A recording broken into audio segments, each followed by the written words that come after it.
चुनाव लागिसक्यो।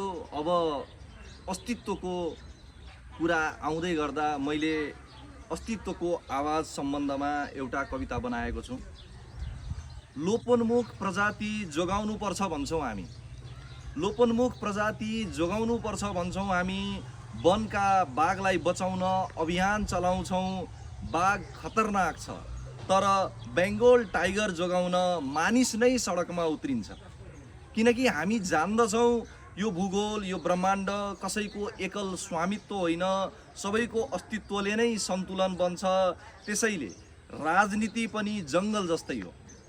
त्यहाँ सानो घाँसदेखि ठुलो रुखसम्मको आवश्यकता हुन्छ। 1-2 सिट ल्याउनेलाई हाँसोको पात्रो बनाउनु हुँदैन। 1-2 सिट ल्याउनेलाई हाँसोको पात्र बनाउनु हुँदैन। त्यो लोकतन्त्रको अपमान हो। सानो स्वर भए पनि कहिलेकाहीँ ठुलो सत्य बोल्छ।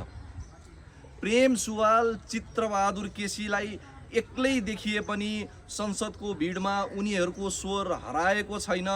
थोरै भए पनि प्रतिरोधको ज्योति बलेको छ। बहुमत सधैँ सत्य हुँदैन, बहुमत सधैँ सत्य हुँदैन, बहुमत सधैँ न्याय हुँदैन।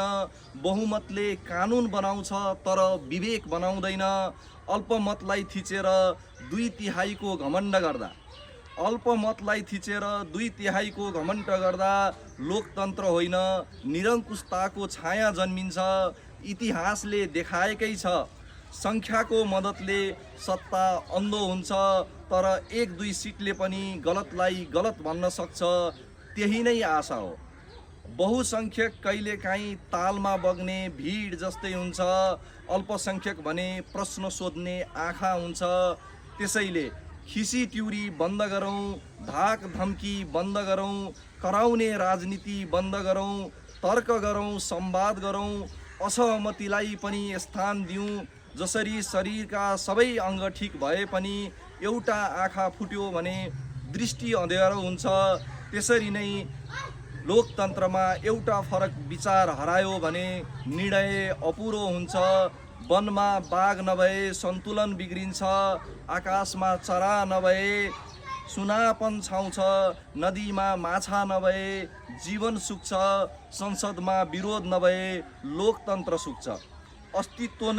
अस्तित्वको अर्थ नै विविधता हो, सङ्ख्याको घमण्ड होइन। विचारको उज्यालो नै असली शक्ति हो। 1-2 सिटले सत्ता ढाल्दैन होला, 1-2 सिटले सत्ता ढाल्दैन होला, तर सत्यलाई जोगाइराख्छ। त्यसैले लोपोन्मुख प्रजाति जोगाए झैँ लोपोन्मुख विचार पनि जोगाउँ। किनकि यो ब्रह्माण्डमा सानो देखिने तत्त्वले नै ठुलो सन्तुलन थामेको हुन्छ।